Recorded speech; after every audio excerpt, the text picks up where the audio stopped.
Welcome back to another episode of TVGP's Critical Misses.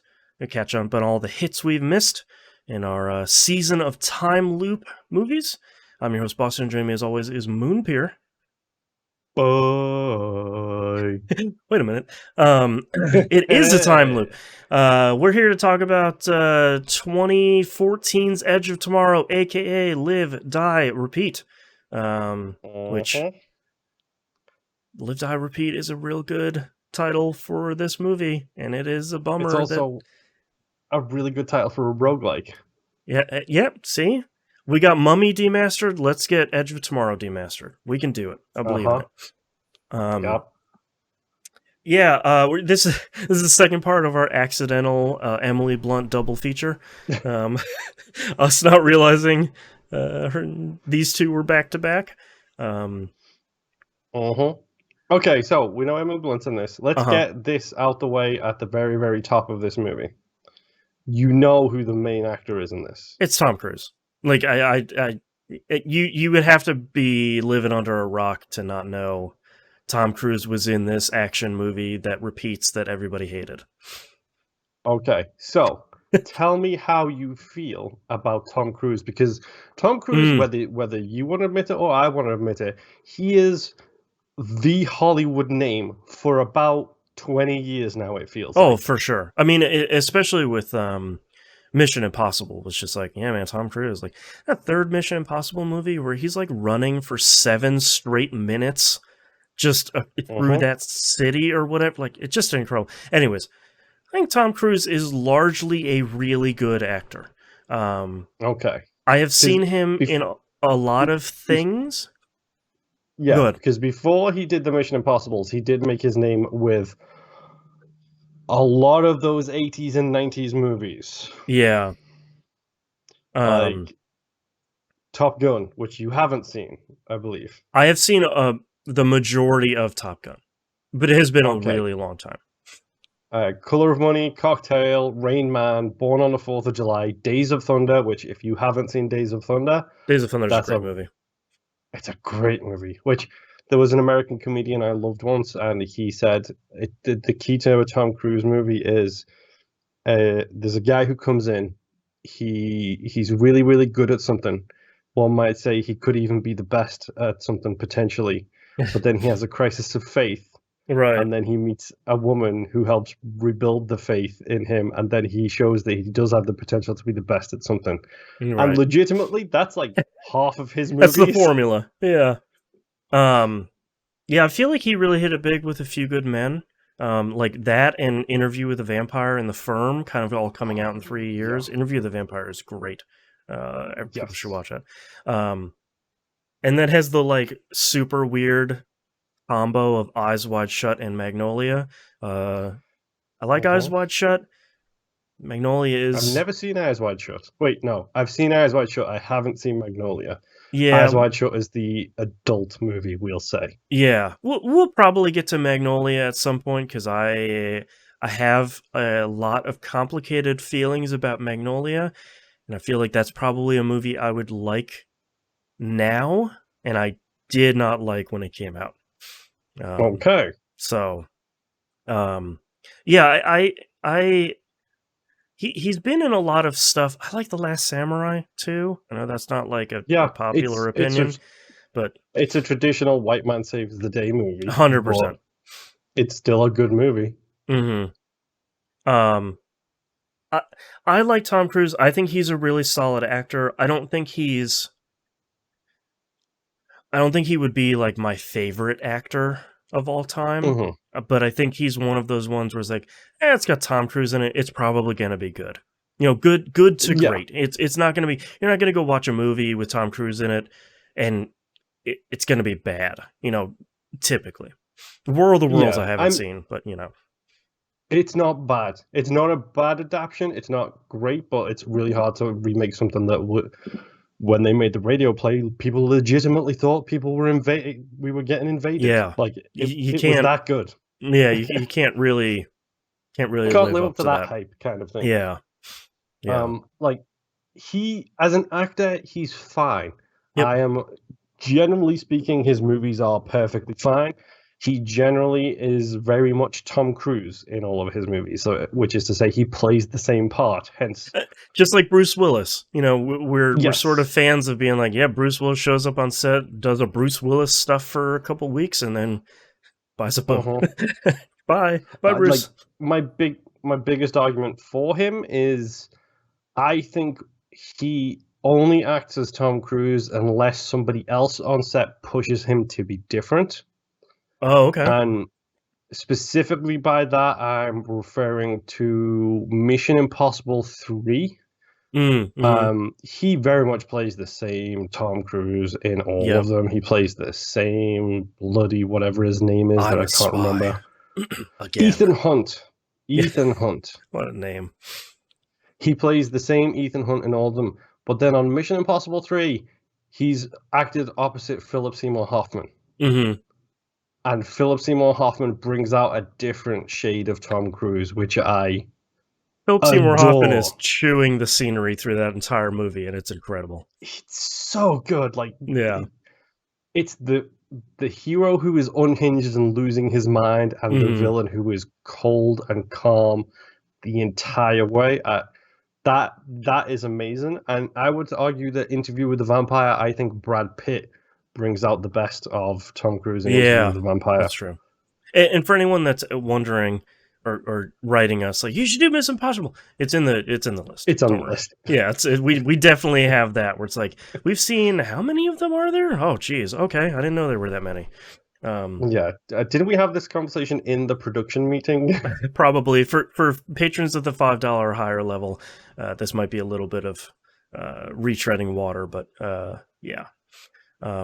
Yeah, so it's he's definitely one of those actors where I don't really refuse to watch any actors, um, but it's he's not one of those actors where it's like, oh god, he's in this. All right, like let's Mhm. get ready for this. It's sort of like, yeah, it's got Tom Cruise in it. It'll be fine. Yeah, I'd say what you want about his personal issues slash life, God, yeah, who knows, man? I don't because even know. I don't know what's going on with him at this point with regards to that at this moment in time, because everything seems to have died down on that front a little bit. But Yeah, the guy seems like a genuinely nice person, as long as he's not trying to convert you to his weird cult. I mean, religion. right. Because like a story came out recently. I think they were filming another Mission Impossible in England, Hmm. um, and they needed a helicopter space to land because of storms, and they couldn't get to the actual helipad, Oh, so sure. they had to land it in somebody's back garden. Okay, great. So they landed it in the back garden, and then Tom Cruise jumps out this helicopter in your back garden with like a whole Right. bunch of people to drive 5 minutes down the road, and then he just hung out with the kids and like That's took great. photos and stuff with the kids for a while before he had to go on his jollies. And it's just like, Yeah. and then apparently he came back and Oh, why not? hang Come out with back them for a bit dinner. more. Sure. Yeah. And I did hear that on the wrap show for this movie that we're doing here, Hmm. he had to leave and go and do something else. But because he liked the project so much and all the cast and crew and everything, he threw a six-figure wrap party that he paid for Goodness, that he couldn't attend. man. Must be nice to be rich, man. Oh yeah, I'm just Yeah. gonna throw a six-figure party and not even go to show up. That's how Yeah. Here's the popular I keys to am. my house. Have fun. Um, Yeah. yeah. I feel like Edge of Tomorrow uh casts a large shadow. It Yes. it I feel like either there's no middle ground. No one has ever watched Edge of Tomorrow and be like, it was fine. I had a little bit of fun. Either it's like, yeah, you should watch this movie. It's cool as hell. Or like, that was some of the dumbest cinema I have ever watched. Cinema in quotes. Is Uh-huh. this what movies are today? Um, I that's part of the reason why I have wanted to watch it for a while. I like Emily Blunt a lot. I like the from the outside looking in, I like the idea of the movie of, live, die, repeat. And Uh-huh. I'm always interested in those divisive movies because I feel like I typically tend to like them. Look at Looper from last episode, where that's a fairly divisive film, and I'm like, yeah, that movie is sick as hell. Let's go. Uh-huh. So I sort of feel that way here with Edge of Tomorrow, of just like there has to be something here if it elicits such a strong response, either positive or negative. Okay. So did you know this is based on a Japanese science fiction novel, I do. Yes. which was then adapted into, I believe, a manga and a graphic novel? Right. So it does have source material. Do you know who directed this movie? Oh, I do not actually. This is a name I always recognize when it's said, and I can never put my finger on why. This is directed by Doug Liman. Oh, I do recognize that name from something. Uh-huh. Do you want to know why you probably recognize it? Sure. He was responsible for the first season and a half or 2 seasons, I believe, of the OC. Oh, interesting. He also did a whole bunch of TV shows. He did Swingers, which is a movie I haven't seen. Mm-hmm. The Bourne Identity. Mm-hmm. Also saw he did Go, which is a pretty good movie. I don't know what that is, but okay. Yeah, we'll add that to the list. And Jumper, the teleportation. Jumper, the movie, I always get confused with Looper. Mm-hmm. Everybody No longer. does. He also Honestly, directed Mr. and Mrs. Smith. Mm-hmm. Interesting. Okay. So we have a director who you have some history with. Yeah, I've seen a bunch of those movies. We know the 2 main parts of this, which is Tom Cruise and Emily Blunt. Mm-hmm. Obviously, it's a time loop movie. We don't need to talk about that right now. Yeah. We'll get into that in the second part of this episode. Mm-hmm. Or the first part, depending on how you look at it. Heyo, time travel. I'm just going to keep making these references every single time. It's sitting right there. It's literally in the title. Contractually obligated to say it. Yes. By the way, the graphic novel this is based on is called All You Need Is Kill, by the way. That's what I was trying to think. I was like, I remember the 2 titles, and then I forgot the original All You Need Is Kill, which is a really good title, too. Uh-huh. So, other than that, what do you know about this movie? I don't think I've ever seen the trailer for this movie, but I feel like I have seen GIFs and clips and whatnot. God, I sound every year of my 40 years right now. I have seen GIFs on the Facebook. GIFs and clips. Yeah, the old GIFs and clips. A brand new show we got coming up. GIFs and clips. GIFs and clips and whatnot. That's stupid. Oh God. But I have seen the number 1, Emily Blunt's muscles, 2 thumbs up. Uh-huh. And then I have seen Tom Cruise in a mech suit, also 2 thumbs up. I think that's literally all I've seen. I've seen a lot of thirsty people on Twitter being like, "Hey, if you haven't seen Edge of Tomorrow, look at these muscles," and it's just a picture of Emily Blunt. It's like, yeah, all right, yeah, cool. Okay. I think that's it. Cool. Yeah. So basically, not too much. No, this is always one of those movies that, like we were just talking about, it seems like a movie that I would like, and it seemed well liked by people who I share kind of the same movie opinions with, and a lot of them were saying, dude, you need to go watch Edge of Tomorrow. Like, just trust me and go watch it. So a lot of that, like, when you tell me just trust me, this movie doesn't exist anymore except on, like, a short list of movies I need to watch. Mm-hmm. So, I'm going to refer to them as this from now on, by the way, because I know what you're talking about. Like, certain types of people, like, for example, I know, depending on how he's talking about it, I know what movies that Mackie likes that I would like. Sure, so yeah. If he's talking about it from a digesting cinema kind of aspect, I might like it, but I might be a 50-50. It's not a But if guarantee. he's but if he's talking about the safe getting dragged down the street for 20 minutes, I'm like, I'm in. Yeah, I need to And see that. like so it depends on like what mood he's in. It depends on how I know if I'm gonna like it or not. So I figured out what I'm gonna refer to that crowd of people that we're talking about, where it's like, if they like this type of movie and they recommend this movie, it's probably gonna be good. From this point on, I'm going to refer to them as the Pacific Rim crowd. Okay, all right. Because that's the best example ever of if you know someone who has similar taste to you and they like Pacific Rim and say, go see Pacific Rim. Yep. You should go see Pacific Rim. Yeah, if that's like their litmus test, how they feel about that, then yeah. It's a good point. I think that's probably the best movie ever for this kind of like crowd breakdown. It's like, yeah, it's the Pacific Rim crowd, because everyone who told me that I would hate Pacific Rim was so wrong, right. And everybody who told me that I would like Pacific Rim was so correct. Okay. Yeah. All right. I can get behind that. I like it. Yeah. And I'll have to like change my ringtone for some of them to that soundtrack, which is still a beast, by the way. Yes.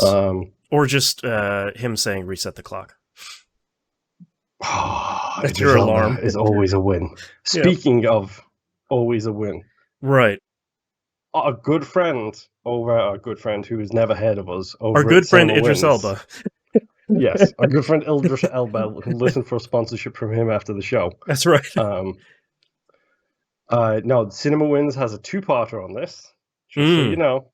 Okay. So there's another 2, I believe, for you to watch after. Another 40 minutes of good videos to watch. All right, I'll do my homework.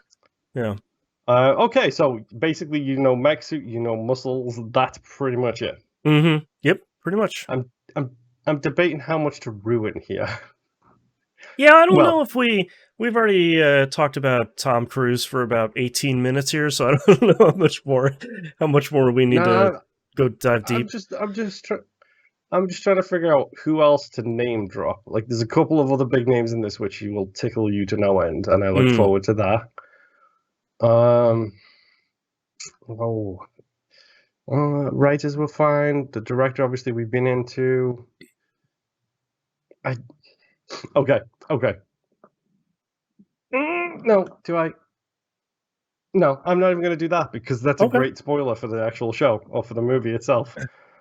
Well, it seems like let you go into this blind and figure out exactly what's going on. Before we spoil each other a little bit more, should we go watch the movie? Yeah, sure. Why not?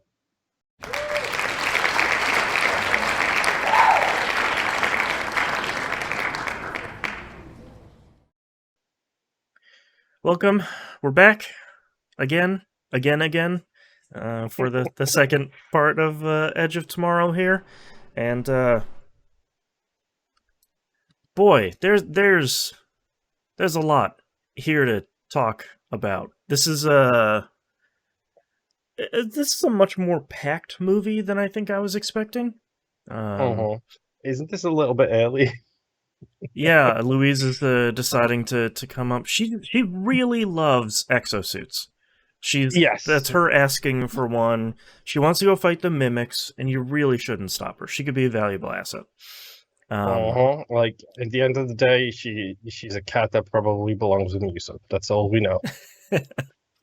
I actually really like the intro of this movie. The kind of like, I feel like most of the time news broadcast intros to movies are not super well done, but I kind of like that this one is oh my god, these things are here. I guess we're calling them mimics. Oh god, it's all real bad. The world's in danger. We won!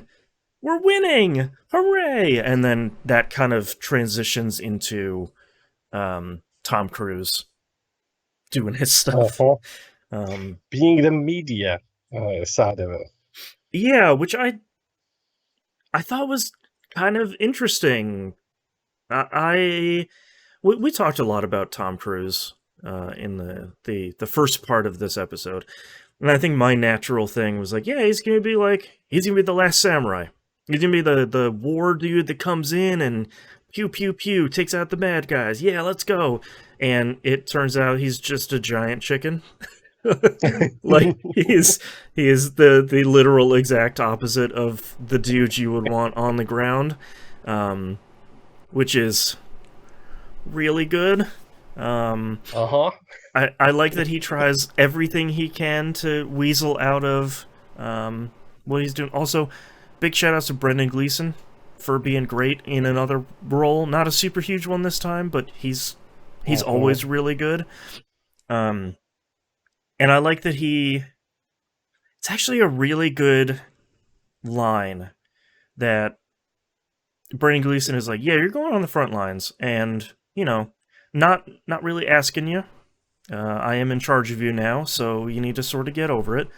And I like that Tom Cruise, his character comes back, and he's sort of Uh-huh. like, yeah, I've sort of been all over, the media and all that stuff. I'm kind of the face of the war, so if everybody dies tomorrow in the big attack, probably wouldn't be that hard for me to sort of convince him you did it. I was just like, oh snaps, Uh-huh. oh Uh-huh. oh dang, Tom Cruise. Um, Also, it's worth saying, but just as a quick aside here, by the way, now I know why Dom Paul Gleason mhm. is such a versatile actor because it's Brendan Gleeson's son. Oh sure, right, So Hooks is is this guy's son. right. Um, yeah, and I like that. I kind of like that scene where it's just like, all right, I'm gonna pull out all the cards. I really don't want to fight. Uh-huh. So I would here's how rather we're gonna not do it. film the heroics on the beach Yeah, is an it's really good. that's a Uh, really good media way of saying it as well. Yeah, he like can't get out of the idea that this thing is for the media. Like this thing is footage for a movie. I think it's pretty good. I like that he then gets tased and dumped in on Processing, I believe yeah is what it's called. on a military base, having been completely demoted and labeled as a deserter. Also, totally did not recognize Bill Paxton in this Master Sergeant Farrell role. Like, I must have like hat blindness where someone puts on a hat and I'm like, well, that's not Superman. He's got glasses on. Yeah. Of Uh-huh. course, he's a different dude. She's Uh, covering three-quarters of his eyes, that therefore it must not be the same person. yeah, like clearly that couldn't be this rich billionaire. I don't know who he is. Oh well, thanks, superhero. Uh-huh. Um, but yeah, they sort of go through him, you know, getting through processing as it is, meeting J Squad. Uh, Who are really good bunch of misfits. yeah, really nice to see. What's his name here? Franz Drama as Ford, who we Moon and I will know as Jackson from Uh-huh. uh, Legends of Tomorrow. yeah, from Legends of Tomorrow. Very nice to see him in here. Doesn't have a huge role. Like none of the J Squad really do. Um, Yeah.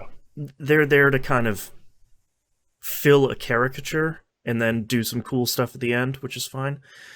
Um, I like that nobody even teaches him to take off his safety because it's like he's not gonna make it. I don't care. I'm not gonna have him shoot me in the back by accident. And I like the fact that the heads-up display is so Japanese. Like it's all in Japanese as well. Mm-hmm. Like he can't understand anything about it. It's so Yeah, good. he like can't switch the language at all. Like it's real good. Um, and unsurprisingly, everything goes wrong on the way down to the beach, and everything goes wrong on the beach. Uh-huh. Um, and then can we just talk about the mimics? Uh-huh. I was waiting for this because there was a deliberate reason why I didn't call them out by name Uh huh. last time, because they are suspiciously similar to a different kind of mimic. Yeah, very prey-ish sort of mimics. Much Uh-huh. more like tentacly than the prey mimics are. They're like more whippy, which going back to Alien is apparently a thing I'm into. But there's something Put that on a cool. shirt, folks. Yes, that's right. Hope this doesn't awaken anything in me. I like that. I like that they seem very fluid. Like they're very Uh-huh. flowy. Um they're not like bipedal. They're not just is when they started talking about mimics and they take forever to show them. I thought it was going to be like, yeah, here's like a person, but they have red eyes. Ooh, spooky. And it's just like, no, here's this thing that's like made out of whips. Like this thing is messed up. Um, Uh-huh. I really like how those things look. I really like them coming out of the sand, and everybody's just like, "Oh, great, cool, it's a trap, fantastic, wonderful." Yeah. Um, I like the fact that like it's literally just the biggest cluster you've ever seen, and Cage basically plays dead mm-hmm, and ends up behind the front lines because of it. Like he right, ends up way behind, or yeah, way behind enemy lines because they're advancing forwards, right, and that's when we meet the Alpha. mm-hmm, yeah, which looks super cool and is blue. Which Uh-huh. he then wounds and He doesn't wound. He holds up a claymore in front of his own face, dude. yeah, I mean, if you're gonna go out, like, take out that big thing. Um, he does get splashed in the alien's blood and then wakes up to find himself back at Heathrow for the beginning of the loop. Uh-huh. Can we talk Which about the melting face animation? for yeah, yeah, Yeah, yeah, that one. yeah. It's a It's a it's it's it's real disgusting. yeah, it's pretty real. There's a lot of violence in here, but I feel like a lot of it is cut away Hmm. pretty nicely. Um, but yeah, there's some stuff that's pretty rough. Um, I I like how they handle the time loop here. Um, Honestly, this is one of my favorite things about this movie mhm. is how they repeatedly handle that. It's so well done. Yeah, because I feel like if you're gonna write a time loop movie, that has to be the hardest part of how far into the first loop, or I guess like the second loop, do you go, Uh-huh. and how far do you push the repetition? Because as soon as he wakes up, you as the viewer probably figure out a bunch of it. Like you don't know how the loop is happening, but obviously immediately the same day is happening over again. Uh-huh. Um, but I think they handle it really well, where they get that kind of that second loop. You play the majority of it, and it doesn't go much better. And then Uh-huh. future loops are very shortened until they need to not be shortened. Yeah, like Um, that second loop, like he's doing push-ups with the crew. mhm. He tries to roll under the bus. The bus runs him over. And I then love I love Bill Paxton's face of just like, oh god, oh, like just mhm. it must have been like a real mess. It just loops back to them doing push-ups again. Yep. So he can roll underneath the truck successfully this time, so he can go and meet Rita.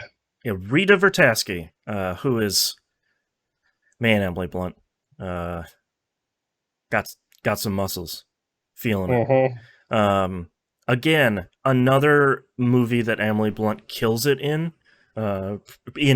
pretty much every scene. Um, Yup. I I like that very quickly she figures the problem out and is just like, okay, so next time you wake up, you need to come find me. Um, Uh-huh. and I like that they I think the explanation behind how and why the loops happen is actually pretty good. Um, it's Also, it's a really, really nasty enemy to have to face. yeah, like I feel like them saying like, oh yeah, like you got splashed by the blood of one of the alphas, so you know you're in a time loop now, just like I was. Um, I like that that kind of explains away a lot of stuff. I like I think it's pretty interesting them saying like, yeah, the alphas are like really aren't the problem. The omega, that's the real problem. Like that's the thing we really need to get. Your job over the next couple loops is to find out where it is. Bye. It's like, wait, the Uh-huh. sorry? Um And then like they go into this huge training montage, which mhm. is great. Yeah, I actually really like the spinny claw things that they have The that they're robotic training. mimics. Yeah, like I kind of like I think that's an interesting way of kind of emulating the mimics, especially how fast they are. Um, yeah, I think that's a really good montage of him training, and I really like that he's really bad for a really long time. Like Uh-huh. it is not like all right, two more loops and we got it. It's like no, he is there. There's some good humor there too of him crawling away and being like, no, I'm fine, I'm all I'm right. And fine, she's I'm fine, I'm fine. Oh, yeah, your and leg's broken. yeah, her shooting him, him being paralyzed, and him being like, "Nope, I'll probably be okay. Let's not." Um, and then you kind of, alongside it, getting the knowledge of, you know, Vertasky had used that ability at the sort of famous fight at Verdun, and then before she could reset the loop, she had gotten wounded and got a blood transfusion, which sort of removed her looping power. Um, Yep. and that's another thing where I was like, okay, all right, that's you sort of explained it enough where I still have questions, but I don't need you to keep going beyond that. Like I'm pretty good at that point. What did you Um, think of Rita's melee weapon, by the way?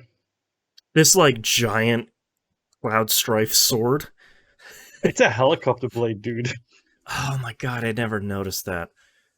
Uh-huh. Oh, this movie's so It's cool. a sharpened helicopter blade. God, she's so cool in this movie, man. Like I Uh-huh. just yeah, that's super cool. I don't know why I never noticed that. I was probably just like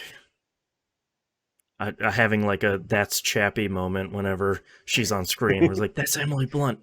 Um, she's been working out.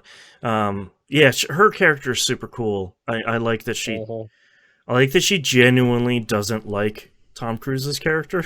Just like throughout 99% of the movie, she's just like, God, look at this like this super soft, you know, quote unquote military dude. Um, Uh-huh. you know, oh, I guess I have to train him because I guess I need his help, whatever. Um, Yep. and I there's God, where do we go? Um, Well, after the training sequence, we get Cage's first vision of the Omega, and that's when we very quickly on the next loop jump to the conversation with the Doctor again, and it's oh like yeah, because he leaves to like go have a drink in somewhere in London and finds out that that's the next place the mimics are going to attack, and then he has that. that's way later. That's That's, right before the end of the movie. This is when he first sees the Omega in the dam, yeah, yeah, he gets um, that first.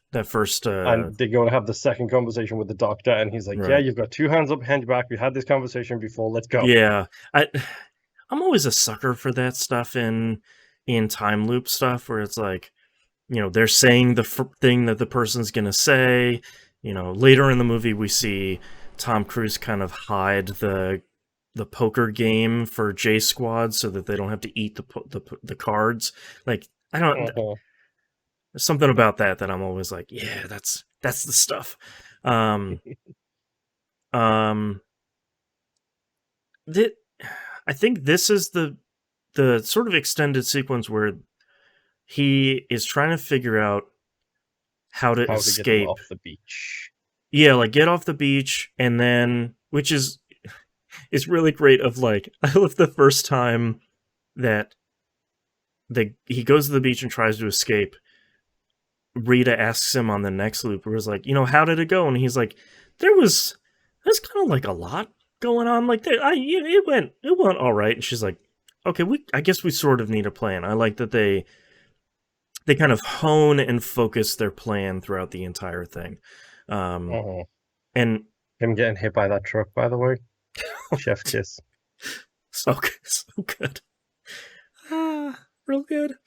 My favorite thing about this entire sequence, though, it's the whole thing of like how long until you lose your humanity kind of sequence, Right. which is Yeah. one of my favorite things because like he starts off and like he's saving J Squad, then he gets killed, then he saves J Squad and he doesn't get killed, he saves somebody else and he gets killed, and Hmm. he's trying to do as good as he can, and then after a while he just lands and doesn't care about He just books it. anyone.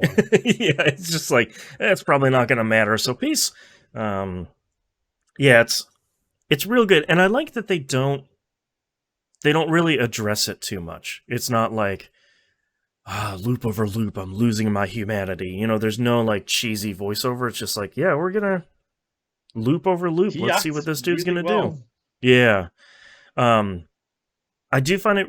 I like the scene a lot where he and Rita get off of the beach in one piece. Like they kind of get a clear shot off of the beach, and then they find that kind of trailer park with all the cars. And I really like Mhm. that scene of him saying like, "I've tried all of these except for these two.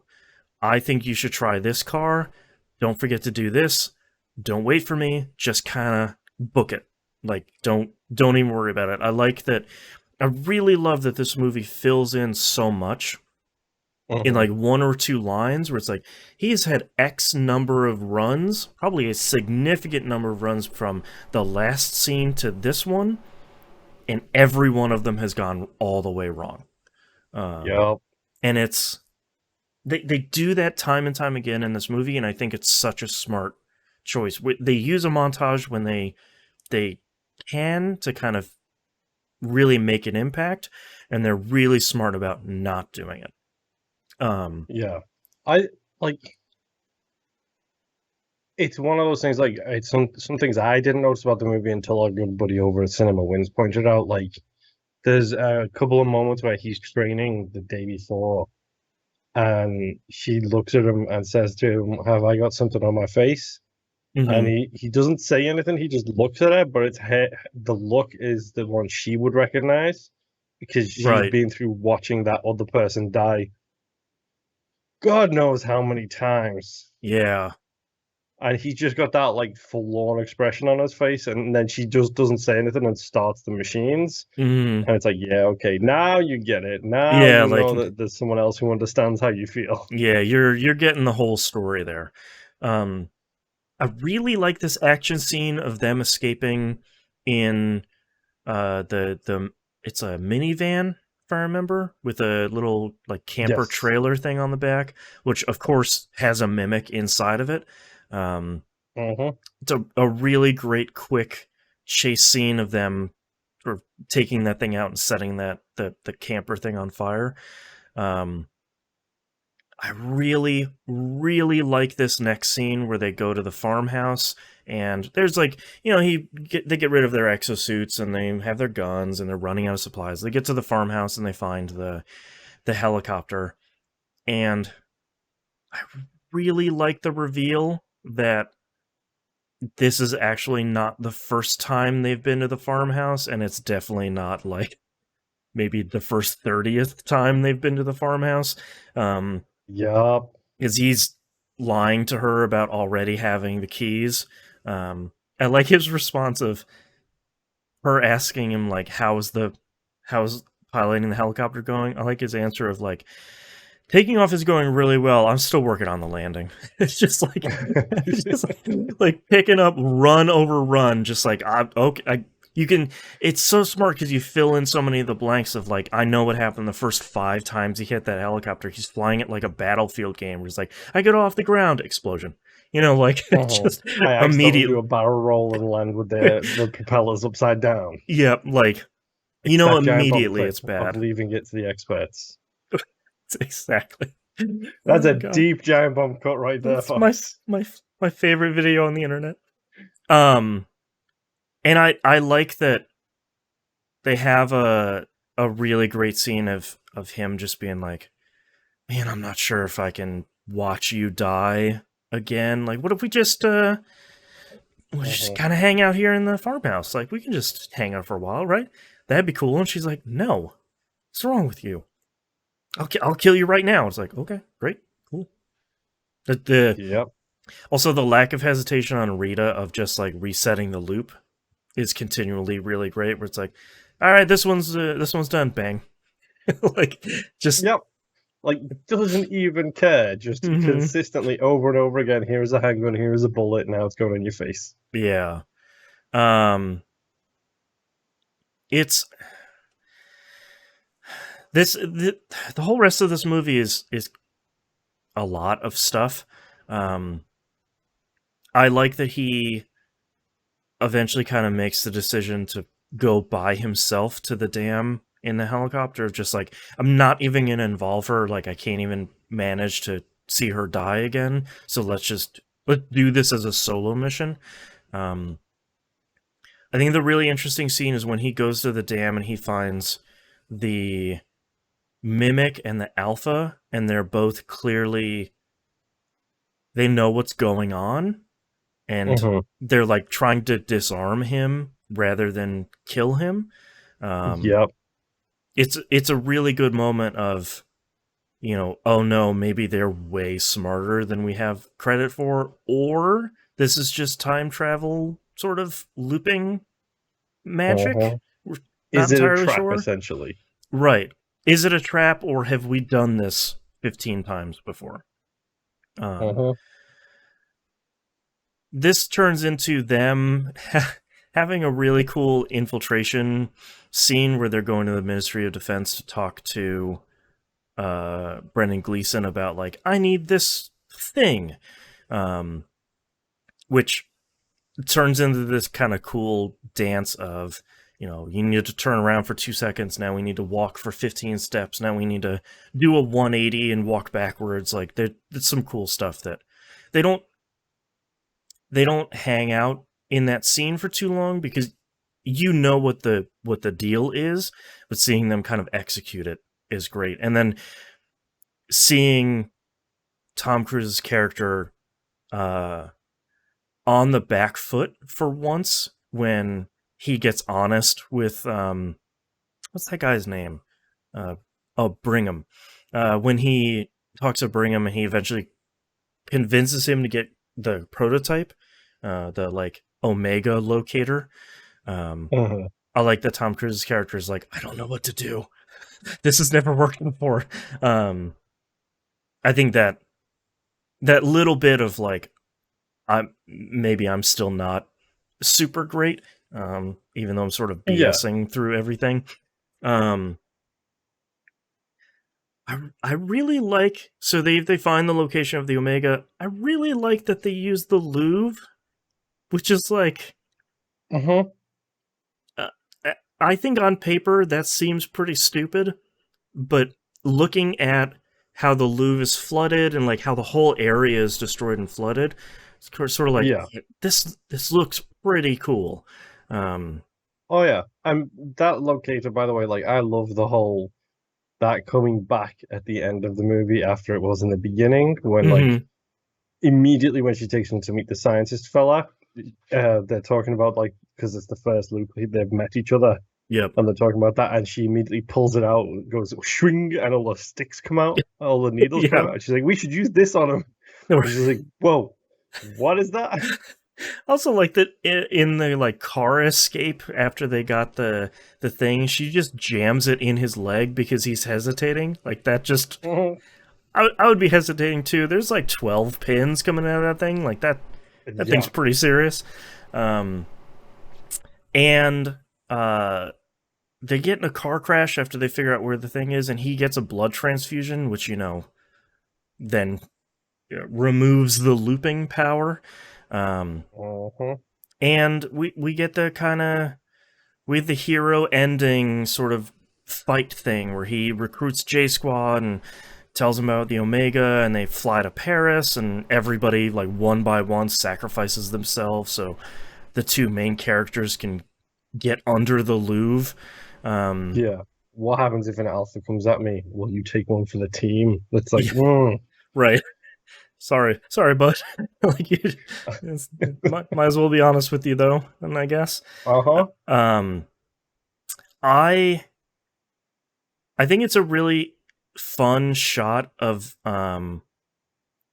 Cage going underwater and dropping that belt of grenades like in the maw of the Omega, and then sort of opening his hand and all the pins floating out underwater.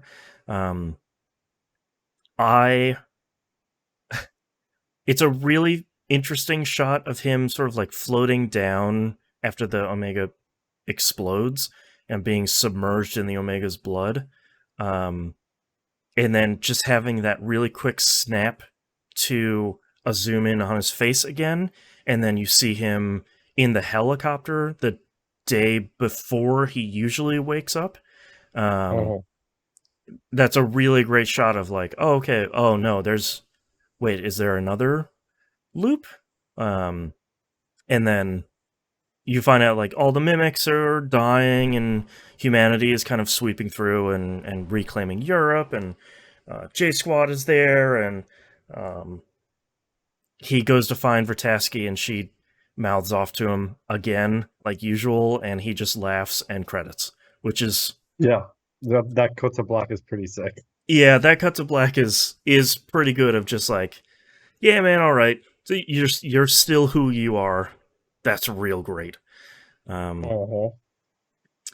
I I really like this movie a whole lot. I feel like it's one of those that I probably need to watch like 2 or 3 more times to kind of pick up on all the little stuff, because there's a lot of stuff going on, especially during a lot of the action scenes. Like there's a Uh-huh. ton of stuff happening in this movie. Yep.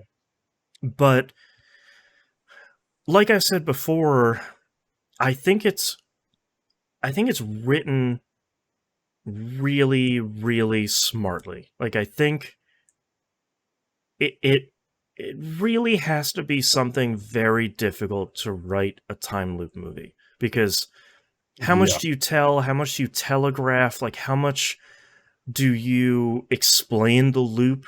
You know, how many of those first couple loops do you show?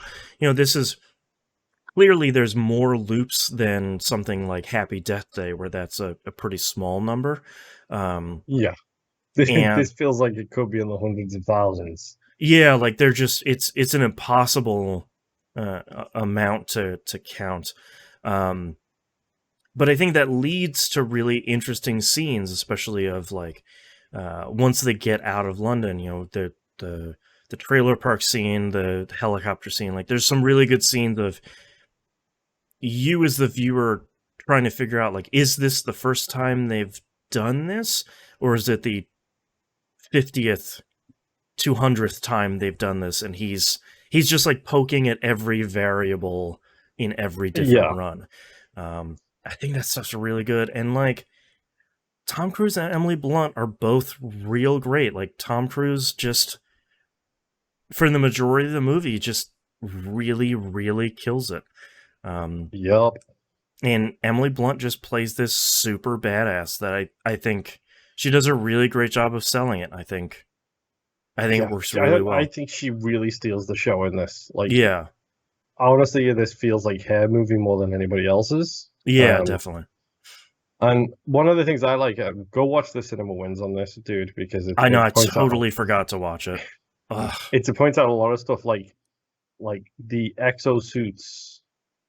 Like apparently they give you like something like 200% ability of movement speed and like 300% strength increase and all this kind of Mm, stuff, but nobody can use it because nobody's trained in it. Like right, nobody's that trained in it. And the right, reason she's that trained in it is because she had the time right. day after day after day to learn it. but Right. also she and Cage, by way of this loop, they can train without any fear. No fear of death, Mm, no fear of injury, no fear of that. They can literally push against the human limits right. because they don't have to fear anything coming out the other side of it. Hmm. They can be fine the very next day, and that allows them. I mean, imagine how quick their reflexes have got to be after training that much for that long. Yeah. Like, there's a lot of stuff going on there. Like, you can move faster and push harder because you know what your limit is because you've never had to fear not being able to, having to recover from that Mm, limit. Like, yeah, oh yeah, exactly. I pulled a muscle, so reset, go again. Right. It's Yeah, really cool. and I think the other thing, sort of like the other side of the coin from that is, I think it's really interesting that the the two of them getting these time loop powers from the mimics is not really an accident, because the mimics are utilizing their kind of inherent time loop powers to, like, to not force but kind of influence the direction of this battle and this war against them by kind of also poking at these variables and kind of uh, influencing and directing. Like, they get ambushed at this fight, this big fight, because the mimics let them lose the couple of fights before. So of course humanity is going to do this one big push to kind of overtake them all at once, but it's impossible for them to realize that this isn't the first time they've done it. The mimics Yep. have done this over and over and over again. And I think that's kind of cool, because it's like, how do you beat this impossible foe at their own game? Um, Uh-huh. yeah, it's just, this is a cool movie. Like, I definitely see why everyone loves this movie so much, and I definitely do too. Like, I started watching this way too late the other night. I was like, oh, I'll get through the first hour. It's a 2 hour movie. I'll just get through the first hour. And next thing I know, I have like 15 minutes left, and I was like, oh no, oh goodness, I'm in trouble. That Um, is always a good sign. yeah, and like, I have no notes for this movie, because I was just watching this one the whole way through. Um, Yeah. It's so yeah, good. Like I loved it. Like I said, you tell me this is a time loop Pacific Rim movie to me. it very much feels like it. Yeah, like, it has that the very similar kind of feel to it that Pacific Rim did. I don't know what Mhm. I can't put my finger specifically on it, but it has the same kind of, shares some sort of similar DNA. But yeah, Yeah. I love this movie. It's It's really great. way better than it should be. Yeah, and it's definitely one of those movies that I will definitely recommend, where it's like, hey man, you want to watch something cool? Like, go watch Edge of Tomorrow, and just like sit down for 2 hours and watch a cool thing. Um, Uh-huh. yeah. Any closing thoughts here for Edge of Tomorrow, other than go watch it? No, honestly, that's pretty much it. Like, if you haven't seen this, you should 100% go see this. Yeah, yeah, it's a hell of a movie. All right, that's our episode. Thank you very much, everyone, for listening, and we'll see you for the next one. Bye. Hello, I mean, bye.